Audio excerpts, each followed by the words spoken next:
saudara dan katakan, puji Tuhan kamu masih hidup. Puji Tuhan kamu masih hidup, amin. Saudara-saudara, bersyukurlah kalau hari ini masih bisa menghirup nafas, menyaksikan terbit sinar matahari, mendengarkan kicauan burung. Itu artinya kasih karunia Tuhan masih menyertai Anda. Apapun yang Anda hadapi hari ini, kalau hari ini masih diizinkan bernafas, artinya rencana Tuhan belum selesai lewat hidup Anda. Amin. Katakan kepada teman saudara, rencana Tuhan belum selesai lewat hidup Anda. Dan saya mau menyalami semua sahabat-sahabat yang sedang menonton lewat streaming atau mendengarkan lewat radio dari Papua, NTT, Maluku, Sulawesi, Jawa, Bali, Kalimantan, hingga Sumatera. Bahkan saudara-saudara yang ada di Malaysia, di Brunei Darussalam, Hong Kong, Singapura, Jepang, Taiwan, saudara-saudara yang di Amerika dan yang ada di Australia. Good morning. Tuhan memberkati saudara-saudara. Pagi hari ini saudara-saudara, sebelum saya mau menyampaikan renungan mengenai memahami waktu Tuhan, saya mau berterima kasih kepada teman-teman yang dari Rote, Pak Jeffrey dan kawan-kawan, ya, dua Jeffrey, ya, Gianfrey sama Jeffrey yang baik sekali menjamu kami dan menolong dengan transportasi, bahkan lahir Rote Impact Center, saudara-saudara, luar biasa. Kita akan memberkati Pulau Rote secara keseluruhan. Ya, ada salam dari Bapak rohaninya Clara dan Selfie, ya, mana Selfie? Ya, jadi ada salam dari pendeta Immanuel Adu, ya, luar biasa dia datang di pertemuan. Dan saudara-saudara, bukan kebetulan pas kami ada di sana, Bapak Kapolda dan Ibu ada di sana. Jadi saya kaget juga, sampai di sana langsung ada surat dari Kapolres, katanya Ibu Kapolda akan mengunjungi panti. Waduh, saya langsung siap, saya langsung sambut dengan luar biasa. Ibu Kapolres datang duluan, masih baru, Bu Yuli. Thank you Bu Yuli sudah menjadi fasilitator untuk semuanya. Dan akhirnya saudara-saudara, kami dikunjungi oleh Ibu Vera dan mereka menyerahkan bantuan. Tapi ada satu hal yang saya yakin bukan kebetulan, karena yang diwawancarai salah satunya Abraham. Jadi Abraham ditanya, Abraham kalau besar mau jadi apa? Polisi. Wih, langsung Ibu Vera bilang, kamu harus masuk Akpol. Dia bilang, pastikan ya kamu masuk Akpol, nanti saya pengen cek itu. Kamu harus masuk Akpol katanya. Nah, tapi harus dia pinter bahasa Inggris, dia harus bisa ada melalui semua tes dan sebagainya. Kita doakan saudara, karena sudah dapat rekomendasi dari Ibu Kapolda. Dan yang datang dengan Ibu Kapolda ada Ibu Titin yang suaminya adalah pimpinan sekolah polisi yang ada di Kupang. Jadi saudara-saudara, semua sudah diatur oleh Tuhan. Amin. Yang membuat saya kagum ialah saya bilang, saya pengen ketemu dengan Bapak. Karena saya pertama mau berterima kasih karena Pak Joni juga membantu kami membangun beberapa gereja. Salah satunya yang sama-sama gotong royong membangun adalah Yegar Sehaduta. Itu yang dibantu juga, dan bahkan peresmiannya sama-sama. Jadi Pak Rovinus dengan Pak Nadab yang menyaksikan ketemu dengan Pak Joni. Jadi waduh Bapak tapi terlalu sibuk. Ibu Vera bilang begini, nanti kita atur. Di tengah kesibukan harus ketemu dengan Bapak. Akhirnya kita diundang makan malam. Oh saudara, di acara reuni dengan alumni Pak Joni, kita jadi tamu istimewa. Mereka lebih banyak meluangkan waktu kita ditaruh di ruang VIP, makan, kemudian pada nyanyi-nyanyi itu. Jadi akhirnya saudara-saudara, saya sempat pegang tangan mereka berdua, saya mau berdoa. Saya punya kerinduan dan saya punya keyakinan Bapak akan dipakai oleh Tuhan. Bukan hanya menjadi Kapolda, tapi siapa tahu Tuhan percayakan menjadi gubernur suatu saat. Tidak ada yang mustahil. Amin. Ya, saya bilang saya tidak ngomong banyak, tapi saya hanya berdoa, Tuhan tolong, dan ini yang saya melakukan. Saya ingin membantu Bapak. Bikin equip leadership training untuk para polisi. Wah, dia sambut dengan sukacita, saudara-saudara. termasuk oleh Pak Kapolresnya yang di Rote.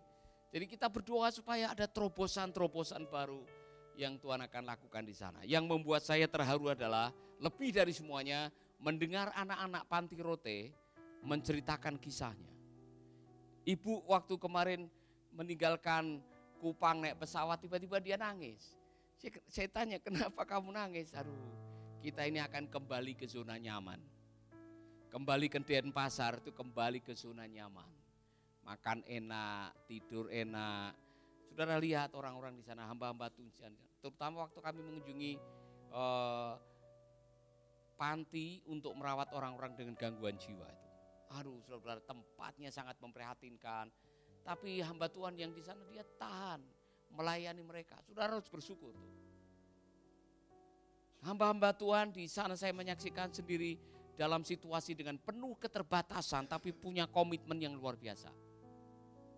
Saudara, saya melihat mereka dengan hidup apa adanya. Saya tanya, Pak, mereka ini Bapak kasih persembahan kasih berapa? Pak, tergantung, ya kan? Tapi mereka tidak komplain, tidak apa, dan saya melihat wow, luar biasa. Jadi saya mau mengatakan salut kepada teman-teman yang ada di Rote, pelayan-pelayan Tuhan yang datang di acara pertemuan kami juga, dan saudara-saudaraku yang ada di Kupang, jaringan Pak Hede yang juga hadir dalam acara seminar 2 jam.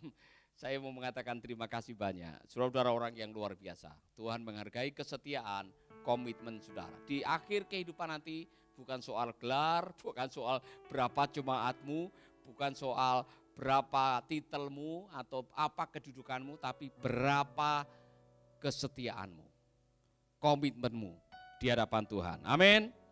Amin.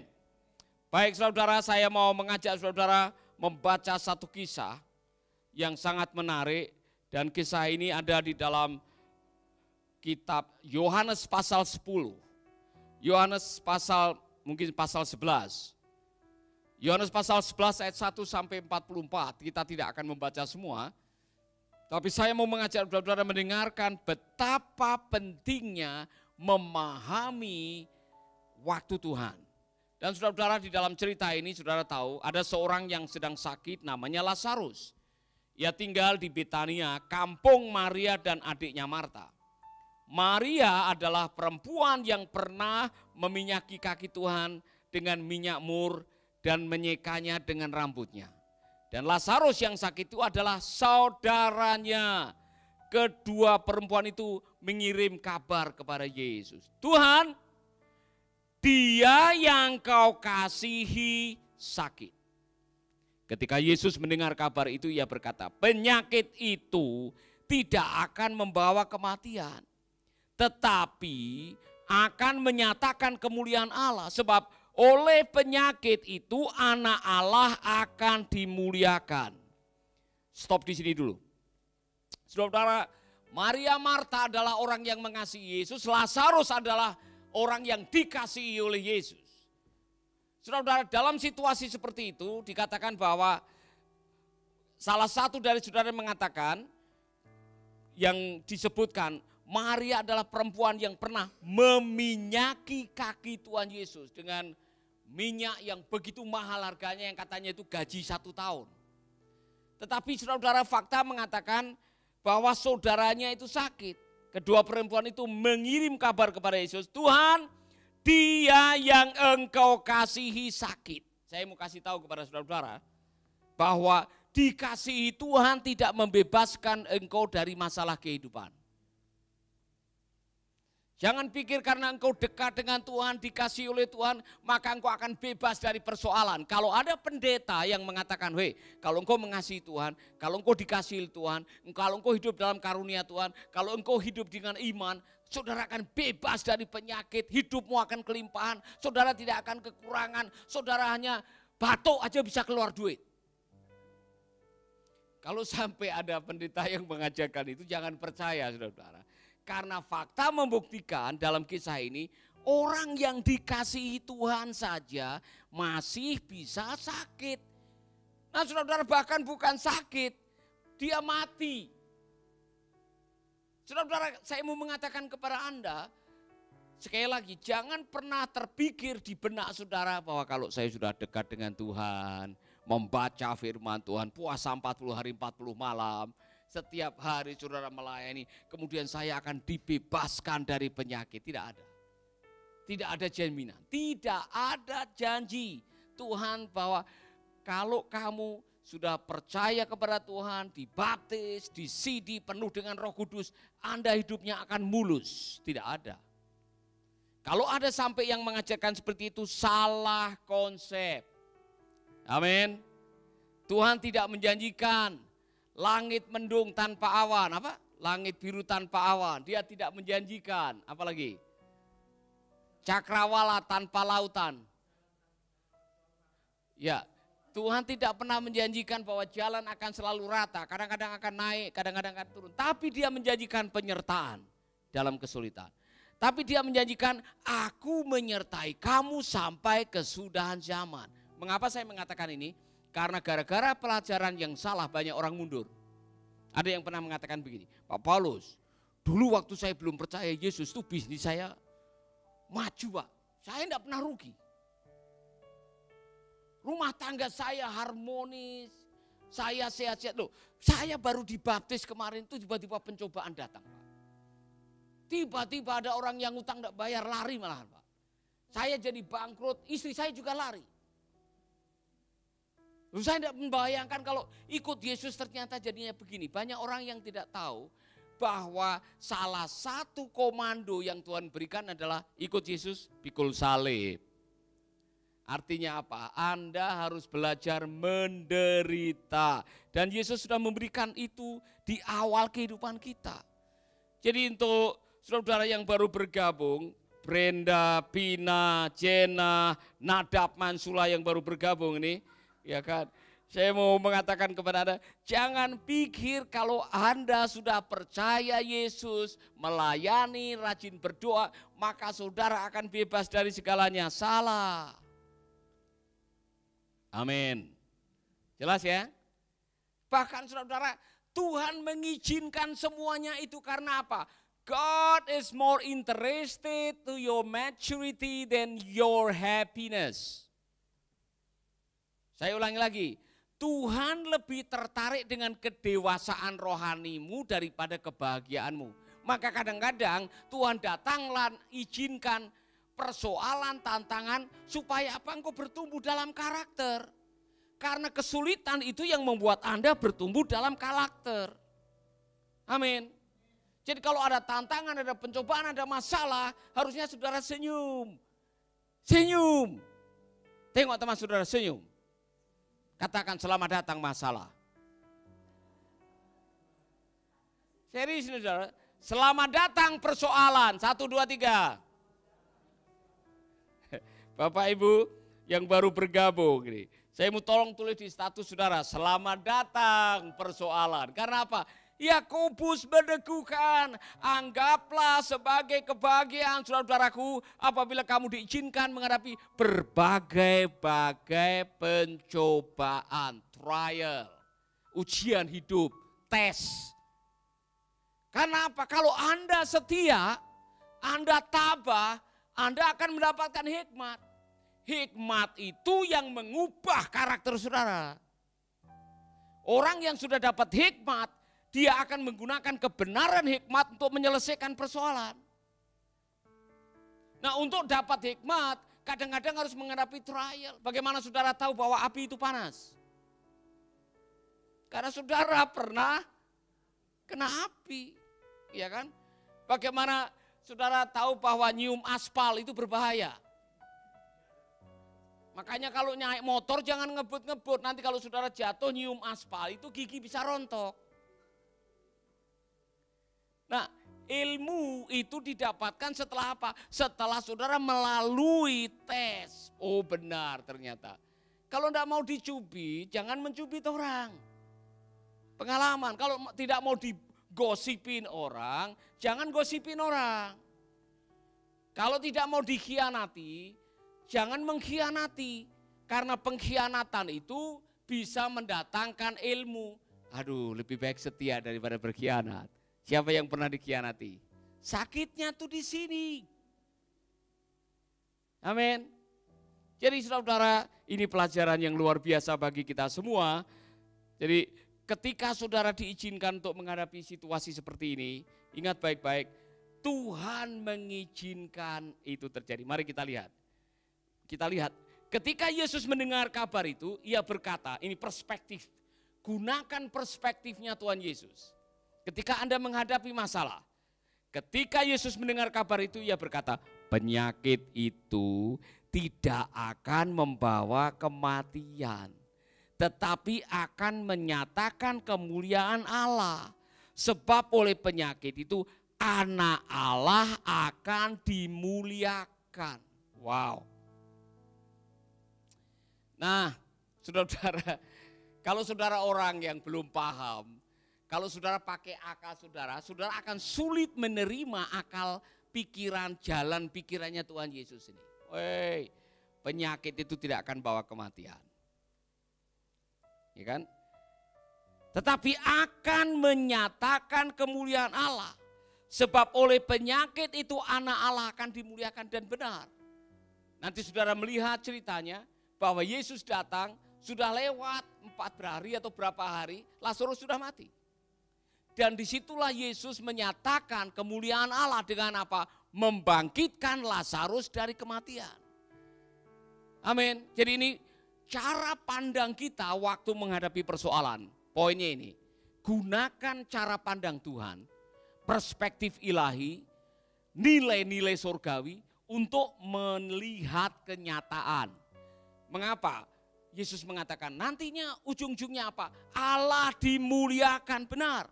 Sampai hari ini cerita ini masih dibaca banyak orang dan masih memberkati orang. Dan orang yang membaca ini masih memuliakan Tuhan. Jadi kalau saudara diizinkan menghadapi tantangan, pergumulan, masalah, saudara lihatlah masalah dengan perspektif Tuhan. Segala perkara dapat kutanggung di dalam Dia yang memberikan kekuatan kepadaku.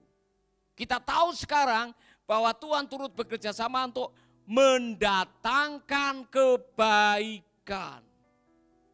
Katakan kepada teman saudara bahwa tidak ada yang kebetulan di dalam kamusnya Tuhan. 1, 2, 3. Amin. Tidak ada kebetulan Anda dikhianati orang. Yang sedang dikhianati, coba katakan, tidak kebetulan saya dikhianati. Ya kan? Katakan. Ya. Yang sedang diizinkan kekurangan, saya tidak kebetulan diizinkan kekurangan. Yang diizinkan menghadapi masalah, tidak kebetulan Anda diizinkan menghadapi masalah. Karena apa? Kalau Anda menggunakan kebenaran firman untuk menerawang semua keadaan, maka pada akhirnya saudara akan tersenyum dan mengatakan puji Tuhan. Tuhan baik. Amin. Tuhan baik.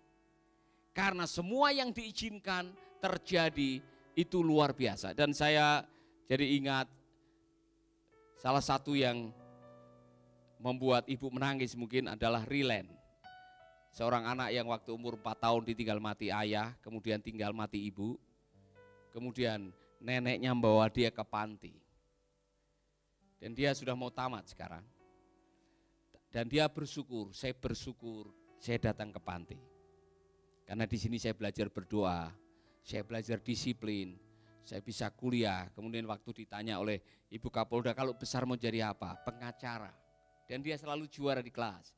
Jadi saya bilang, Rilen, kamu kuliah di Bali. Senangnya bukan main. Saudara-saudara, jadi tidak ada yang kebetulan dalam hidup ini. Semua sudah diatur oleh Tuhan, termasuk yang pahit-pahit, yang getir-getir, yang bikin Anda meneteskan air mata, yang membuat Anda kehilangan harapan dan putus asa, yang membuat Anda mengatakan, sulit sekali hidup ini. Tunggu waktunya Tuhan. Nanti di dalam waktunya Tuhan, saudara akan melihat semua baik. Semua baik. Amin. Tapi untuk bisa nyanyi itu tidak gampang. Anda harus melewati semuanya ini dulu. Amin.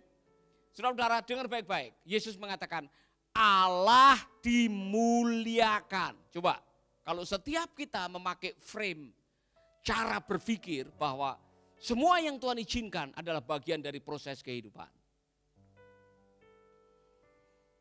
Maka saudara harus belajar dalam hidup ini bukan hanya menikmati akhir tujuan, tapi nikmatilah proses kehidupan saudara.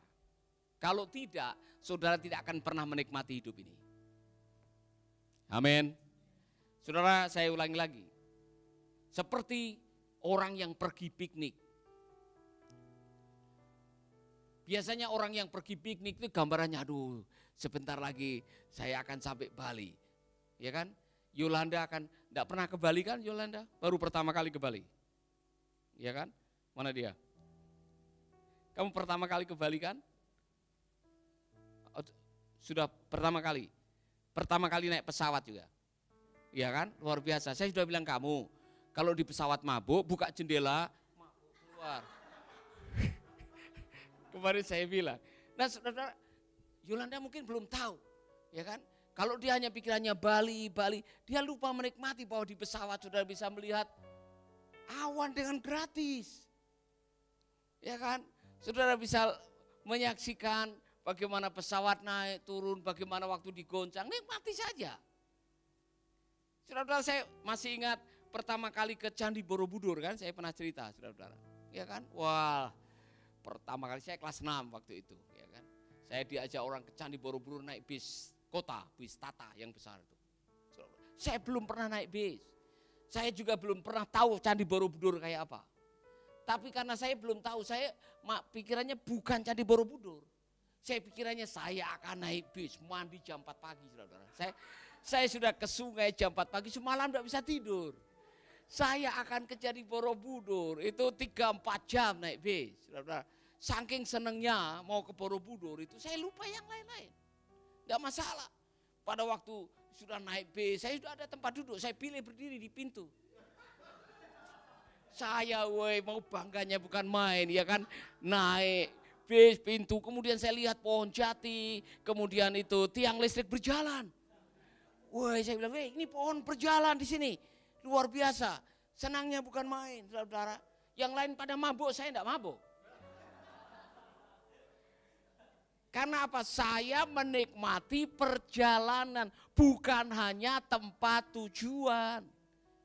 Kalau hidup adalah perjalanan, jangan hanya mikirin tempat tujuan, nikmati. Nikmati perjalanan hidup saudara, amin. Nikmati itu yang namanya pengkhianatan, nikmati. Amin. Nikmati itu permusuhan. Nikmati itu pada waktu Anda dikucilkan. Nikmati pada waktu Anda barangkali seperti dilecehkan oleh orang, nikmati. Semua adalah bagian dari perjalanan hidup Anda.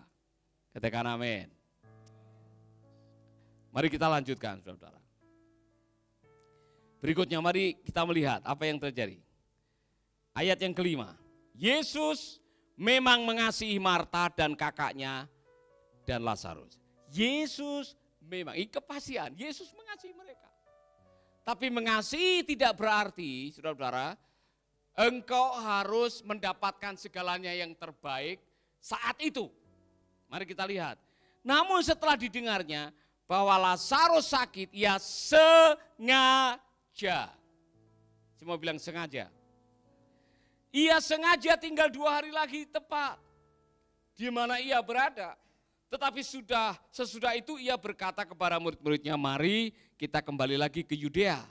Murid-murid itu berkata kepadanya, Rabi, baru-baru ini orang-orang Yahudi mencoba melempari engkau. Masih maukah engkau kembali ke sana? Jawab Yesus, bukankah ada 12 jam dalam satu hari? Siapa yang berjalan pada siang hari, kakinya tidak terantuk, karena ia melihat terang dunia ini. Tetapi kalau seorang berjalan pada malam hari, kakinya terantuk, karena terang tidak ada di dalam dirinya. Demikianlah perkataannya. Dan sesudah itu ia berkata kepada mereka, Lazarus, saudara kita telah tertidur. Tetapi aku pergi ke sana untuk membangunkan dia dari tidurnya. Maka kata murid-murid itu kepadanya, Tuhan, jikalau ia tertidur, ia akan sembuh. Tetapi maksud Yesus, ia tertidur dalam arti mati. Yesus tahu Yesus tahu bahwa nanti Lazarus akan mati. Ya kan? Sedangkan sangka mereka Yesus berkata tentang tertidur dalam arti biasa. Maklum, kadang-kadang murid tidak bisa memahami pikiran gurunya. Karena itu Yesus berkata dengan terus terang, Lazarus sudah mati. Tetapi syukurlah aku tidak hadir pada waktu itu. Sebab demikian lebih baik bagimu supaya kamu dapat belajar percaya. Marilah kita pergi sekarang kepadanya. Dengar baik-baik. Lazarus sudah mati, tetapi syukurlah aku tidak hadir pada waktu itu. Tuhan punya waktu sendiri, tidak seperti waktu yang Anda harapkan. Amin.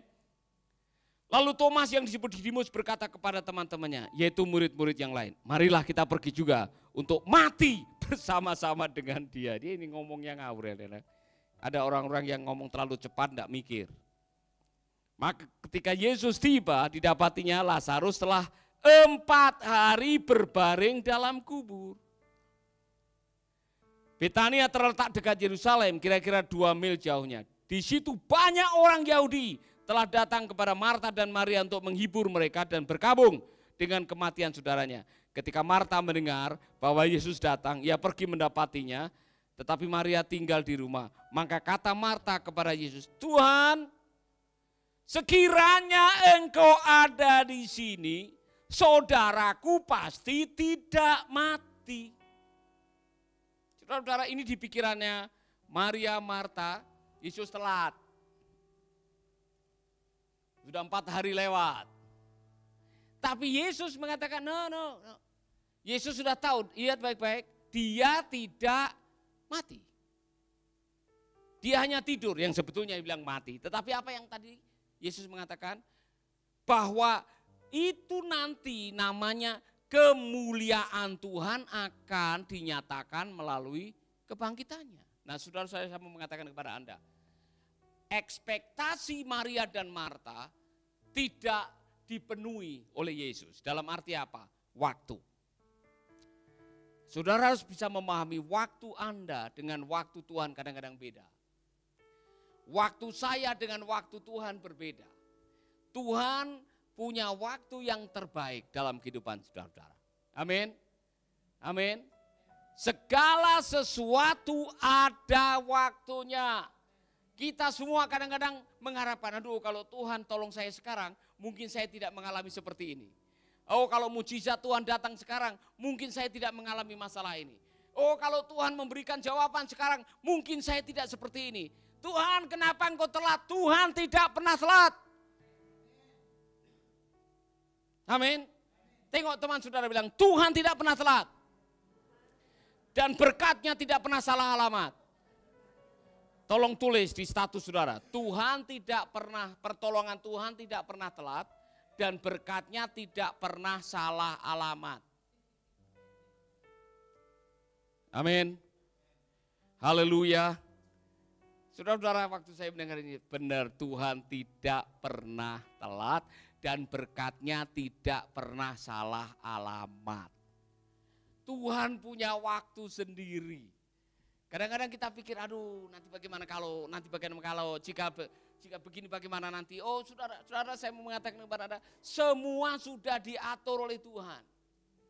Dalam perjalanan menuju ke Kupang, kami sudah berpikir, nanti bagaimana ini, nanti bagaimana. Tuhan atur. Ternyata Pak Gianfri sudah menyiapkan mobil dan porter. Jadi kami tidak perlu membawa barang-barang dari perahu, sudah diatur semuanya. Makan siang sudah disiapkan, semua sudah diatur, pertemuan sudah diatur. Tuhan sudah siapkan semuanya. Wah yang lucunya kemarin saudara betul-betul itu berkat Tuhan.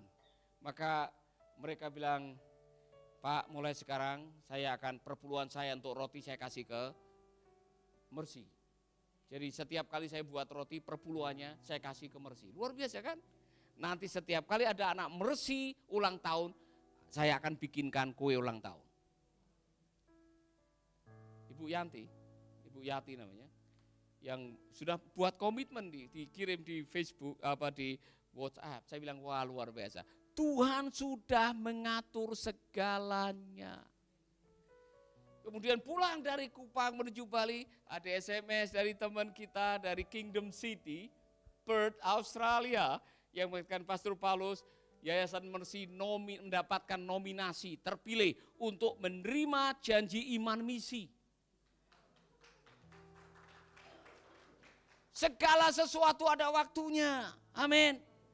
Jadi yang jomblo-jomblo jangan bikin keputusan terlalu gegabah. Baru ketemu di mikrolet 3 hari langsung ditembak langsung mau. Tunggu dulu. Benar enggak itu dari Tuhan? Milih jodoh tidak seperti milih sandal jepit. Ada orang karena kepepet, Pak saya kalau enggak saya terima bagaimana? Dia ini suami dengan istri 3, mau jadi istri keempat. Sabar, segala sesuatu ada waktunya. Tengok teman saudara, segala sesuatu ada waktunya. Jangan membuat jalan pintas gara-gara takut nanti bagaimana jika telat. Ya enggak usah takut saudara-saudara. Tuhan punya waktu buat setiap saudara. Tidak ada istilahnya telat kawin, tidak ada. Tuhan sudah siapkan jodoh yang paling baik buat saudara. Amin. Jangan bilang aduh sudah kepepet Bapak. Itu kalau jodohmu jodoh kepepet akan tidak lama saudara menikah. Iya kan? Harus tunggu yang dari Tuhan benar-benar. Katakan amin. Jangan pernah merasa kepepet, bilang sama teman saudara. Yang jomblo-jomblo terutama. Amin. Mari kita lihat ayat yang ke-25. 24 lebih dahulu. Tapi sekarang pun aku tahu bahwa Allah akan memberikan kepadamu segala sesuatu yang kau minta kepadanya. Kata Yesus kepada Marta, saudaramu akan bangkit. Dengar baik-baik. Saudaramu akan bangkit. Kata Marta kepadanya, aku tahu bahwa ia akan bangkit pada waktu orang bangkit pada akhir zaman. Sekali lagi Marta salah memahami. Dia pikir nanti kebangkitan setelah kematian. No, jawab Yesus. Akulah kebangkitan dan hidup. Barang siapa percaya kepadaku, ia akan hidup walaupun ia sudah mati. Dan setiap orang yang hidup dan yang percaya kepadaku, ia tidak akan mati selama-lamanya. Percayakah engkau akan hal ini? Jawab Marta, ya Tuhan, aku percaya bahwa engkaulah Mesias, anak Allah, dia yang akan datang ke dalam dunia. Dan sesudah berkata demikian, ia pergi memanggil saudaranya Maria dan berbisik kepadanya, Guru, ada di sana dan ia memanggil engkau. Mendengar itu Maria segera bangkit lalu pergi mendapatkan Yesus. Mari kita akan lihat apa yang terjadi setelah itu, saudara-saudara. Sebentar, ini ada masalah. Ketika orang Yahudi yang bersama-sama dengan Maria di rumah itu untuk menghiburnya, melihat bahwa Maria segera bangkit dan pergi keluar, mereka mengikutinya. Mereka menyangka bahwa ia pergi ke kubur untuk meratap di situ. Setibanya Maria di tempat Yesus berada dan melihat dia, tersungkurlah di depan kakinya dan berkata kepadanya, Tuhan, sekiranya engkau ada di sini, saudaraku pasti tidak mati. Pikiran Maria, semua Maria Marta sama pikirannya. Seandainya jika, enggak usah pakai itu di dalam kamusnya Tuhan, semua sudah ditentukan. Ketika Yesus melihat Maria menangis dan orang-orang Yahudi yang datang bersama-sama dia, maka masgul hatinya, ia sangat terharu dan berkata, di manakah dia kamu baringkan? Jawab mereka, Tuhan marilah dan lihatlah. Maka menangislah Yesus. Kata orang-orang Yahudi, lihat betapa kasihnya kepadanya. Tetapi berapa orang di antaranya berkata, saudara bisa membacakan itu? Sini hilang ayatnya. Ya, lalu mungkin ayat 38. Maka masgullah pula hati Yesus, lalu ia pergi ke kubur itu. Kubur itu adalah sebuah goa yang ditutup dengan batu. Kata Yesus, angkat batu itu.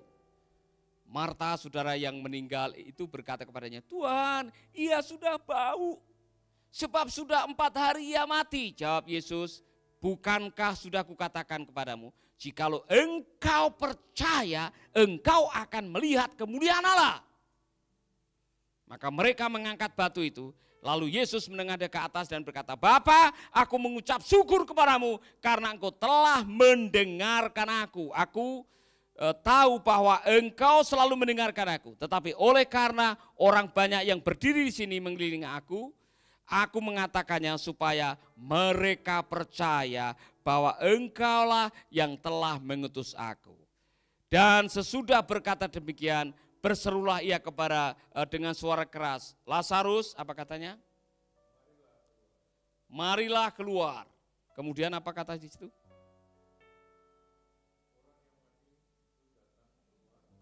Ya.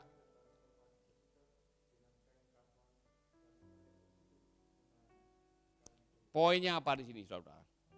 Poinnya pada akhirnya Yesus benar-benar menggenapi apa yang diucapkannya. Yesus mengatakan, akulah kebangkitan. Maka dia bisa membangkitkan siapa saja. Yohanes sedang menyampaikan pesan kepada kita bahwa Yesuslah yang bisa membangkitkan. Dengan kuasa kebangkitan yang sama itu, kita semua akan dibangkitkan oleh Tuhan. Jadi saudara, orang yang percaya kepada Yesus, Anda harus bersyukur bahwa pada akhirnya kita semua yang percaya kepadanya, kita akan dibangkitkan. Pelajaran kisah Lazarus hanyalah bagian dari sebuah kebenaran bahwa Yesus adalah Allah yang mampu membangkitkan orang yang mati. Amin. Amin, saudara-saudara. Jadi waktu Tuhan adalah yang terbaik. Tapi ada satu pelajaran. Kenapa Tuhan tidak suruh Lazarus langsung keluar saja dari kubur tiba-tiba? Kenapa harus meminta orang untuk menggulingkan batu? Karena iman selalu menuntut tindakan. Kalau saudara mau melihat mujizat, engkau harus melakukan bagianmu dan nanti Tuhan akan melakukan bagiannya. Amin. Amin. Jadi kalau saudara ingin mengalami terobosan finansial, saudara ingin mengalami pemulihan, saudara ingin mengalami kesembuhan, saudara ingin mengalami keajaiban, Anda harus melakukan bagian Anda dengan iman. Dan nanti saudara akan merasakan bagaimana Tuhan akan melawat saudara. Saudara-saudara, sama seperti apa yang kita saksikan di dalam perjanjian lama. Semua mujizat memerlukan tindakan ketaatan dari saudara-saudara. Amin. Haleluya.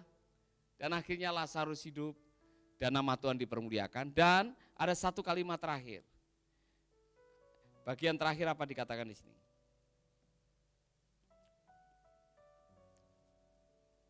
Bukalah kain-kain itu dan biarkanlah ia pergi. Bukalah kain-kain. Kalau Anda mau hidup yang lama, kain kematian yang membuat tanda bahwa waktu itu Anda masih mati harus Anda lepas. Di dalam kebangkitan, tubuh kebangkitan, saudara, ketika saudara sudah dibangkitkan oleh Tuhan, jangan pakai cara pikir yang lama. Artinya jangan pakai model lama. Sekarang kalau engkau mau hidup bagi Yesus, engkau harus hidup dengan yang baru. Yang lama harus Anda tinggalkan. Jangan pakai pakaian kematian atau pakaian yang pantas untuk orang yang mati, yaitu kain kafan. Amin. Waktu Tuhan selalu yang terbaik. Walaupun kadang-kadang sulit untuk dipahami. Maria dan Marta tidak bisa paham. Bahkan murid-muridnya tidak paham. Bahkan orang yang menyaksikan tidak paham. Tetapi Yesus tergerak untuk melakukan dan menggenapi pelajarannya. Dan membuktikan kepada dunia bahwa dia adalah kebangkitan dan hidup. Amin. Hanya Yesus yang bisa membangkitkan orang mati. Karena dia adalah hidup. Akulah jalan, kebenaran, dan hidup. Maka menghidupkan itu tidak terlalu sulit. Karena dialah kehidupan. Dia yang memberi hidup. Kalau tidak ada dia, tidak ada yang hidup di dunia ini. Luar biasa kan saudara? Saya mau menantang saudara, apapun persoalan saudara, pergumulan saudara, masalah saudara, saya hanya mau memastikan, percayalah kepada Yesus. Waktu Tuhan itu yang terbaik bagi saudara. Walaupun tidak mudah untuk dipahami saat ini. Tapi saya mengatakan tadi, yang namanya berkat Tuhan tidak pernah salah alamat, yang namanya pertolongan Tuhan tidak pernah terlambat. Yang perlu saudara katakan adalah, saya mau sabar menanti waktu Tuhan. Kan ada ayatnya, mintalah maka kamu akan, tidak ada kalimat tambahan, segera atau dalam waktu 3 menit. Mintalah maka kamu akan mendapatkan setelah 3 menit. Tidak ada. Mintalah maka kamu akan mendapat. Kapan mendapatkan? Tunggu waktu Tuhan. Amin. Haleluya. Mari kita berdiri bersama-sama. Saudara-saudara, saya mau menantang saudara-saudara yang sakit, yang perlu pertolongan Tuhan, yang perlu jamahan Tuhan, yang perlu mujizat, yang perlu terobosan, yang perlu pemulihan, yang memerlukan jamahan Tuhan pada hari ini. Taruh tanganmu di dada. Kita menyanyikan, Tuhan, waktu yang terbaik. Saudara, siapapun saudara yang sedang menonton, dimanapun saudara tinggal, saya mau mengatakan, dimanapun saudara menonton live streaming ini, saya mau mengatakan Tuhan hadir di tempat saudara. Tuhan tidak bisa dibatasi oleh waktu dan ruang. Pak Roni akan maju ke depan, berdoa untuk semua yang sedang membutuhkan pertolongan, dan kita akan melihat. Amin, amin, amin. Tuhan pasti yang terbaik, walau kadang tak mudah dimengerti, lewati cobaan, ku tetap percaya waktu Tuhan pasti yang terbaik. Sekali lagi katakan, waktu Tuhan. Waktu Tuhan Pasti yang terbaik. Amin. walau Kadang tak mudah dimengerti, lewati cobaan, ku tetap percaya waktu Tuhan pasti yang terbaik. Waktu Tuhan pasti yang terbaik. waktu Tuhan pasti yang terbaik. Bapak, kami sangat mengimani apa yang telah kami nyanyikan ini. Karena ini sesuai dengan firman Tuhan yang baru saja kami dengar, Tuhan. Bahwa waktu Tuhan adalah waktu yang terbaik dalam kehidupan kami. Kami sadar, Tuhan, bahwa kami adalah umat-umat kesayangan-Mu. Tetapi bukan berarti kami terlepas dari semua masalah. Terima kasih Tuhan, kalau kami ada masalah, ada persoalan, itu tandanya bahwa Tuhan mengasihi kami, Tuhan memperhatikan kami. Dan Tuhan akan hadir tepat waktunya untuk mengangkat setiap masalah dan persoalan kami, Tuhan. Hamba berdoa saat ini, Tuhan, setelah kami mendengarkan firman Tuhan, kami berdoa buat semua hamba-hamba, anak-anak Tuhan, bahkan semua saudara-saudara kami yang sedang menonton acara ini, Tuhan. Jika ada di antara kami yang punya masalah dan persoalan, sampai hari ini masih menunggu jawaban Tuhan. Tuhan, kami percaya ada waktu Tuhan, waktu yang terbaik, Tuhan. Kami percaya ketika waktu itu tiba, kami yang sakit disembuhkan, yang membutuhkan pertolongan dijawab oleh Tuhan. Semua masalah persoalan kami diangkat oleh Tuhan di dalam nama Yesus, Tuhan. Berikan kami kekuatan iman, Tuhan, untuk menanti waktu Tuhan. Selama kami menunggu, kami minta Tuhan supaya kuatkan kami, Tuhan. Teguhkan kami, Bapa. Terima kasih Tuhan, karena Tuhan kami adalah Tuhan yang tidak pernah mengecewakan, yang tidak pernah berdusta. Tuhan yang berfirman, Tuhan yang berjanji dan menepati. Terima kasih Tuhan, kalau Engkau pernah melakukan mujizat bagi Lazarus, Tuhan, Engkau akan melakukan itu juga bagi kami, Bapa. Kami doakan hamba-Mu yang sudah menyampaikan firman Tuhan, Engkau terus pakai Tuhan, urapan Tuhan, pewahyuan dari Allah, pemakaian Tuhan makin bertambah dalam kehidupannya, Tuhan. Memberkati pelayanan, keluarga, rumah tangga. Tuhan memberkati. Jamah setiap kami, Tuhan, yang hadir, baik yang di studio maupun yang sedang menonton, baik secara live ataupun menonton setelah ini Tuhan, Engkau jamah di dalam nama Yesus. Jamah di dalam nama Tuhan Yesus. Terima kasih Tuhan. Menyerahkan semua pelayanan Mercy Indonesia dalam tangan Tuhan. Pemimpin kami Pak Paulus dan Ibu, Engkau memberkati.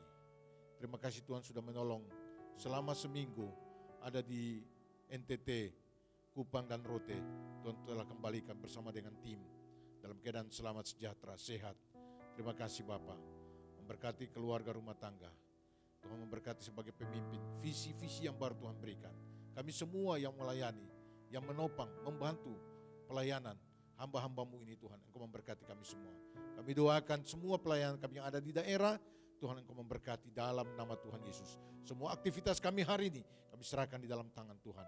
Hanya di dalam nama Tuhan Yesus Kristus, kami berdoa dan mengucap syukur. Haleluya. Amin.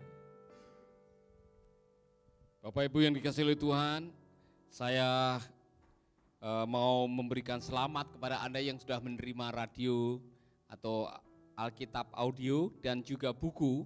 Sebagian sudah menerima dan mengucapkan terima kasih. Jadi jangan lupa dibaca, didengar. Nanti kalau saudara bingung bagaimana cara memakai atau menggunakannya atau menghidupkannya, nanti kita akan tuntun saudara-saudara bagaimana caranya. Tuhan memberkati saudara. God bless you.